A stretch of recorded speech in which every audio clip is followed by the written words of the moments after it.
내 맘대로 알아보는 일상 속 과학 이야기. 안녕하세요, 아임슈타인입니다. 여러분들은 여름이 되면 가장 짜증나는 게 무엇인가요? 온도와 습도가 동시에 높아지면서 작은 일에도 짜증이 생기거나 지치기 마련이죠. 저에게 여름이 싫은 이유를 물어보신다면 저는 이 녀석을 말할 거예요.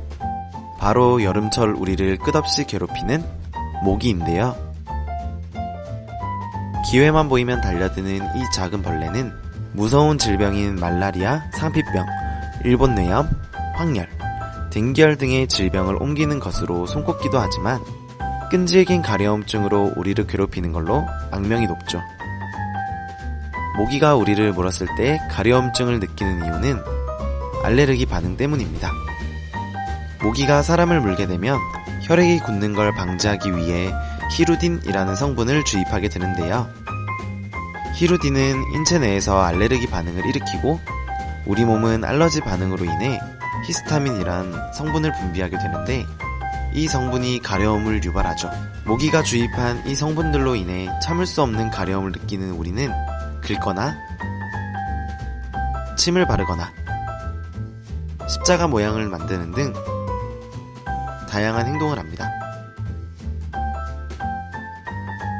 그런데 과연 이 방법들은 실제로 효과가 있을까요? 모기에 물리면 가려움증과 부풀어 오르는 피부로 인해 피부에는 크고 작은 상처가 생기게 됩니다. 이때의 피부는 외부에 있는 나쁜 균들이 침투하기 쉬운 상태가 되는데요.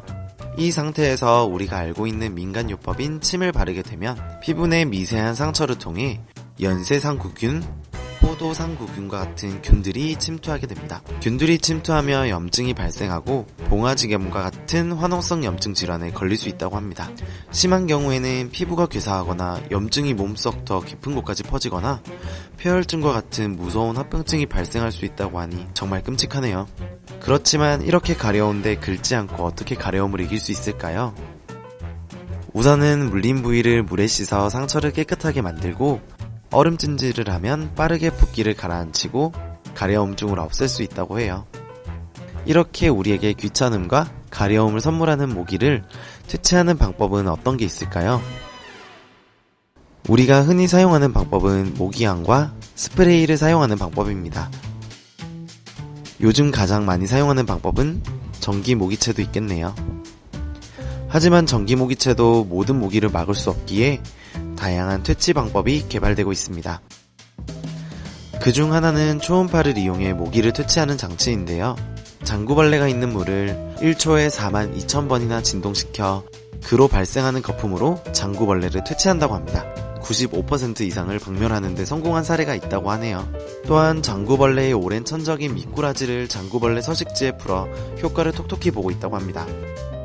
미꾸라지 한 마리가 하루에 1000마리 정도의 장구벌레를 먹는다고 하니 정말 든든한 지원군이네요. 그 외에도 박쥐를 이용하거나 램프를 이용하는 등 우리는 수많은 방법으로 모기를 쫓아내려 노력하고 있습니다. 여름하면 생각나는 가장 대표적인 해충 모기. 갈수록 개체수가 늘고 있다고 하는데요. 모기의 천적이 없어지고 있는 도심은 모기에게 정말 살기 좋은 환경이 아닐까요? 모기를 퇴치하는 여러가지 기술뿐 아니라 모기의 천적이 모기의 개체수를 줄일 수 있도록 환경이 함께 개선되면 좋겠네요. 지금까지 봐주셔서 감사합니다. 다음 주에는 더 재밌고 소박하고 궁금했던 이야기로 찾아오겠습니다. 감사합니다.